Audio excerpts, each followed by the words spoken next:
By now, you've probably heard about Marketecture Live. We put on 2 sold-out events jam-packed with the most insightful advertising content around. Speakers included Eric Seufert, James Barrow from Universal Ads, Mark Grether from PayPal, Olivia Corey from House, and of course, me and the Marketecture crew.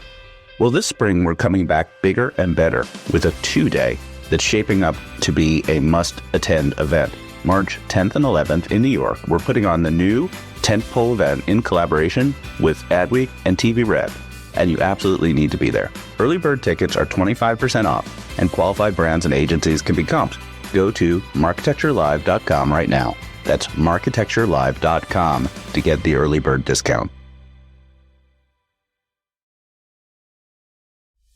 This podcast is brought to you by AudioHook, the leading independent audio DSP. AudioHook has direct publisher integrations into all major podcast and streaming radio platforms, providing 40% more inventory than what could be accessed in omnichannel DSPs. What's more, AudioBook has full transcripts on more than 90% of all podcast inventory, enabling advanced contextual targeting and brand suitability. AudioHook is so confident that in addition to CPM buys, they offer the industry's only pay-for-performance option, where brands can scale audio and podcasting with peace of mind knowing they are only paying for outcomes. Visit audiohook.com to learn more. That's audiohook.com.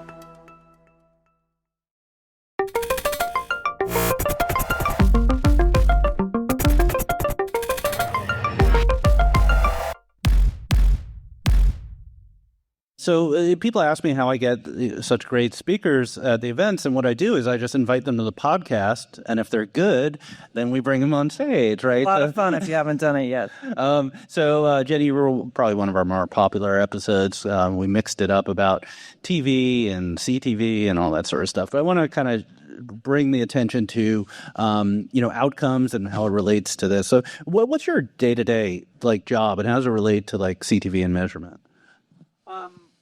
One is trying to be the TLDR of ad tech, trying to make it a little bit simpler for people because it's a very complicated world. But it really is, for me, I'm going to be more of the marketing versus the tech side of this. So I hope that's okay with everyone. Because a lot of the stuff that I am trying to do is sell something that is very complicated in a world where people do not want to change, and to help them realize, one, how they can keep their jobs, I think, but also save a lot of money. And I use an example of when we went down to St. Jude's. Emily Callahan was the CMO there. And all I did is I came in and I said, waste less, save more kids. And it was the simplest thing. That's quite a KPI. Yeah. And so it's really just about wasting less. So I guess my job is to try to tell the story about what sets us apart. And then also in, a world that's dominated by 90% Nielsen, is how do you try, for the sake of innovation and the sake of saving some of these long tail networks and content that I love, how do you actually create optionality in the marketplace, and how do you create price flexibility, which leads to, talking about this earlier, leads to innovation. And if we don't do that, I don't know. I'm scared to see what's going to happen. Right. So I guess let's start with the easy question. Do TV ads work? Yes, TV ads work. Okay, so we should. Why are we having this conference? Well, but I'll just say that I say TV ever since I worked with Naylor over there at Hulu. I've always thought I asked a kid once, what is TV to you? Where do you watch TV? And he said, in a movie theater. And I was just like, oh God, everybody sees TV as not just this linear thing. It's a video. So I think video works. Right. Sight, sound, and motion. Yes, but I like to call it TV because I said to somebody once, when you say the word video, do you get any emotion?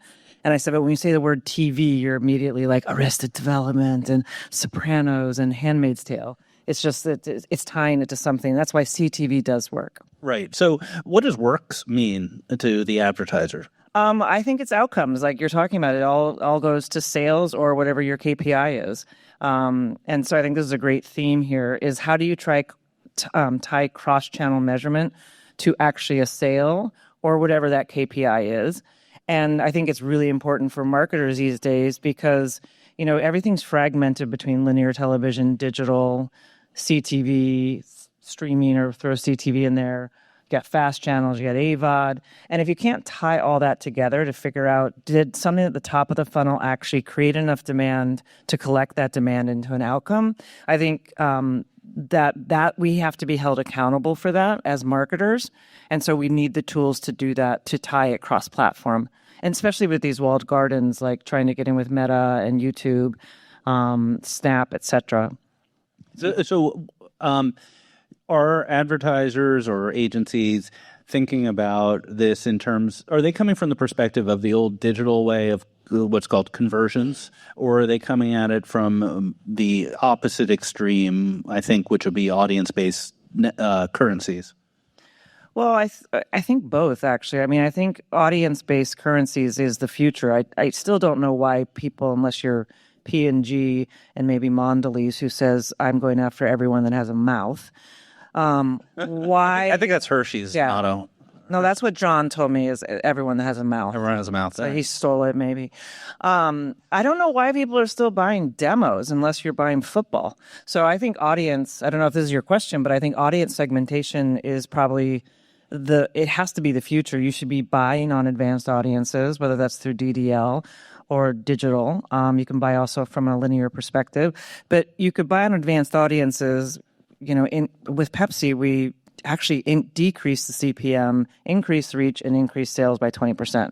And it's just like story after story of, you go after the right people, and you're not just buying impressions, which is sometimes leads to overfrequency or leads to piling up into an area just so you can make the number. It's not going to work. So we have the tools, and why are we not using them? What's a typical advanced audience? Like, not Pepsi, but just give us an example of what someone wants. A cat lover. Cat lover. That wants to buy a Lincoln. That wants to buy a Lincoln. I mean, wow. You could get as deep down that really into... gives you you can get... I mean, even like pharmaceutical companies, I'm not giving away anything here, they don't want new customers. They want somebody that's already on their competitor. So that's an advanced audience of where they would go after, and again, this is all done privacy safe way, is they would go after someone that uses their competitor because they want to convert them. Or someone like Instacart who actually knows what you eat in your house. And so they probably know what kind of diseases you have if you're like lactose intolerant. So then pharmaceutical companies can use those advanced audiences, which is kind of scary, to target someone that might have diabetes. I don't want to be ableist. A lot of people are lactose intolerant. I should have used a different one. And is the audience definition coming from the same sources that the digital people are used to, data brokers and all that kind of complex chain of events that produces data about individuals? Yeah, I mean, but I think we have a lot of our own proprietary tools here at VideoAmp that we do bring in a lot of signals to try to help us. Like we have Valid, which is VideoAmp linked identity and data. And that basically has 6 different inputs into our clean room, which is patented, I'm going to say.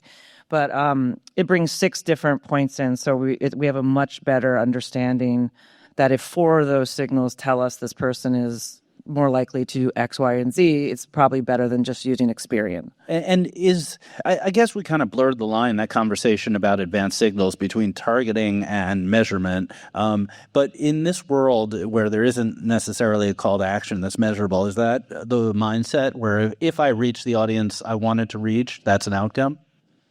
I think it could be an outcome because they might convert 6 months down the line.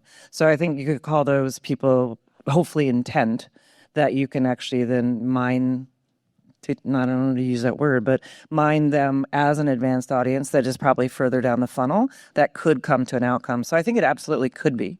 Right. I mean, because look at it depends on the category. Right? Yeah, but like Captify, which I love those guys, they, if Google's not giving you the information, Captify is search intent in the middle of the funnel. So they scrape hundreds of thousands of sites where I might be searching on Target.com or Walmart, and I might say, I want, EOS lotion. Su Young, by the way, is an incredible president over EOS. But and then I know that their intent, they have the intent to buy it. So that's mid-funnel intent. I'm not a lotion consumer. No, No. they make lotion, by the way, not just those lip balms. All right, good to know. Okay, so in that case, in that example, you're saying that search volume might be an outcome that's or sort of a proxy metric for that could prove that the advertising worked. And so Yeah, and what I like, I mean, again, when I was at Hulu, I remember it was like our CFO kept saying, "Buy more search. It only has a $7 CAC," and I'm like, it's really a $30 CAC because I had to create the demand in order for them to search, and it was so hard to say I can't just buy at the bottom of the funnel. So that's why, last click I think is the wrong way to look at things. Obviously, it's an input to say if somebody bought something, but I think that's why I really like the Captify of mid-funnel intent. Then you can try to drive them to buy something. Yeah, so after this, we have James Barrow from Universal Ads, but that whole cohort of bringing SMB to connected TV is very interesting. And they are taking, I think, a little bit more of a digital approach, conversions. They're showing an ad and then trying to drive someone to a web page. Is that just a different market, or do the big companies think that way also? No, I think they think that way too, but I think they just see it as a part of the multi-channel buy. It can't stand alone, and I don't think it can take full credit. So, what do you think about QR codes and ads? I can't believe they're still around, but I thought they were going to be gone after COVID and the menus. Yeah, and I can't believe we haven't designed them better. I think even I worked on a Boardwalk Empire where I was giving a free drink away in like 2006 or something on a billboard, and I even put made it designed a little bit better. I don't know why people can't do that. You got to give me a paper menu at this point. Like, what's going on? Yeah. But I think they work. Though. I sadly think they do work, though, because now everybody knows how to use them. They're just ugly as hell. The race to click or so scan as fast as possible. I think they're kind of pretty. I don't think they're... Really? Yeah, no, they have an aesthetic. I'm the marketer. I guess you're a marketer, too. Yeah, I'm a lot of things. Let's talk about the so-called walled gardens and how it interoperates or doesn't interoperate from a marketer's perspective. So I'm spending money on maybe Meta, and they're doing their own measurement, right? And then I'm spending money on other channels, and I'm getting more flexible measurements. So what's the challenge there? Well, I mean, I think the challenge is, frankly, just grading your own homework. I think a lot of people are looking for the third-party validation. Right. And so we integrate into Meta's Lift tool. So we actually can bring in our optimization and audience segmentation into their platform and use it as cross-channel. So people can understand, I bought Meta Instagram, but I also bought NFL, and I bought Netflix, and I bought, YouTube. So to figure out how did that help the sale versus just grading it from someone, did they click on an ad or not there in that. So we bring in Snap, we bring in TikTok, so we bring in Meta. So it's really, I think, a one-stop shop of where you can look cross-platform. Are you bringing in their data and then analyzing it, or are you pushing your segments to them so they can provide it? I know it's a technical question. It is a technical question. I just know that we integrate it. So again, I'm the marketing side, not the tech. I can come back with you, but no, that's fine. I think we integrate it, and I will say that we are able. People give us their data, like Netflix gives us their data, Hulu gives us their data into our clean room. So it does show that people trust us. Like working with another client, we brought their first-party data into our clean room, and there was I think 36% match rate. And then by the time that we went through all the 6 different, points, we were up to a 90% match rate. So that's, again, just from a waste less perspective. Like, you're actually targeting the people that you want to target. And Televisa Univision, using DDL and their first party data, they were able to show a sales lift of like 20%. So it's real. Advanced audiences is absolutely where it is. And using your first party data and zero-party data, I think is also key in a clean room. And so we talked about this on the pod quite a bit. It's a subject I like to think about, which is the concept of like dual currencies, where someone, especially in the traditional media world, might be selling on a Nielsen rating, but also guaranteeing, VideoAmp advanced audience. How common is that? Well, on the advanced audiences, we definitely are the clear winner there. All right. Not a sponsor, by the way. Yeah. But I mean, it still is like we are in a conundrum because people are selling on, transacting on Nielsen, and then, then they've also transacted advanced audiences on us. You do have to reconcile those, and it's not necessarily apples to apples. When people say to me, like, why are your numbers different than Nielsen? Because we do demos as well. And I said, well, who's to say theirs are right? Sure. So it's just kind of, we don't have anything to compare things to anymore. And we're using big data. And it's just like, I think we're at this crossroads where it's going to get hard.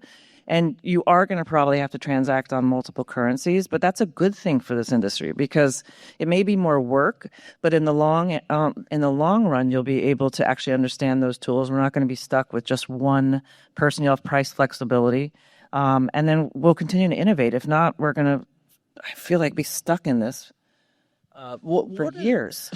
I think we have been stuck in this 102 years, actually, we've been stuck in it.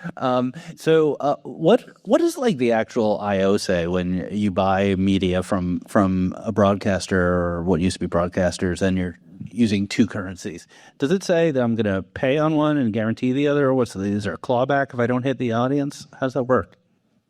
Okay, I can't speak for Nielsen. Sure.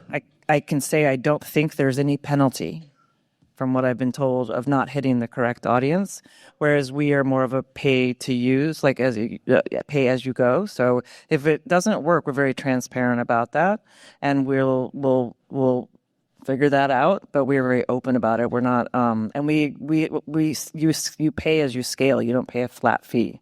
So they're very different on the IO. But I actually have no idea what the IO says. Right. Because if they miss their Nielsen metrics, they're going to probably want some payback on that. Well, they're going to want the ADUs. And here's the problem is, you've got this, if you've got all those little long tails now, like A&E and AMC and Hallmark, which are, when Big Data Plus Panel came out, it was like, oh, we're 20% higher, so I'm gonna guarantee on that.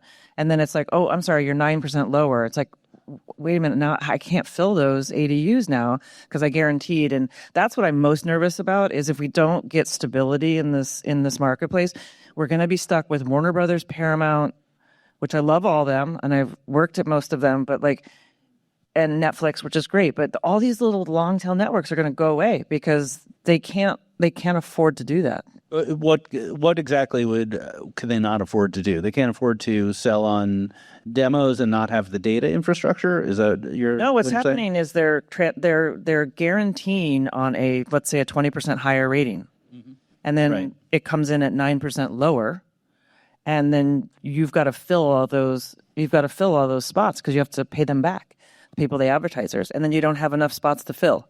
So it's a downward spiral. Right. Do you think there's some convergence where we talked about earlier, we're not sure what TV is, it's video, right? So does that converge with all of digital? Like what is the difference between, TikTok kind of being an example where it's a sort of a social network, but it's really video watching, right? Do this distinction go away? I think so. I mean, I think it's just content. Like look at the influencers. Like I don't know if you know Agentio, Arthur Leopold's new startup, but he's creating like an ad network for using AI for the creators, which is much easier than working with creators themselves. That's content. Wait, are they AI creators or are they real creators? They are real creators. And you should look it up because it's a really cool platform that he's doing. So to me, it's all content. It's if you enjoy watching it, look at these micro dramas that are coming over now where it's like, they're like 10 minutes or 5 minutes. I guess it's the Quibi that actually works. Right. Quibi has turned into TikTok. Yeah, but to me, it's all, and I still say TV. Maybe it's because I grew up, I started my career at HBO and we came up with it's not TV, it's HBO. So, and I'm going backwards now to say everything's TV. You dropped that factoid on the pod as well. It's a good one. So, last question. So, when marketers are looking at this stuff and they're getting results of, they reached cat owning Lincoln drivers or whatever, or they didn't.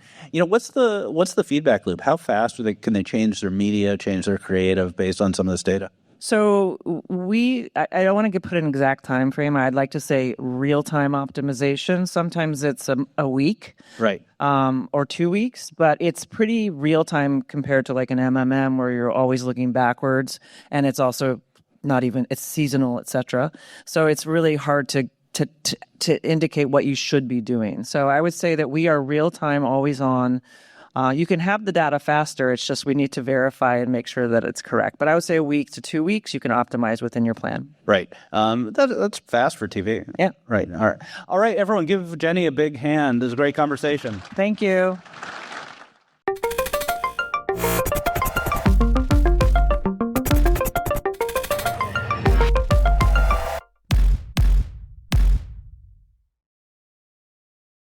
Thank you for listening to the Marketecture podcast. New episodes come out every Friday, and an insightful vendor interview is published each Monday.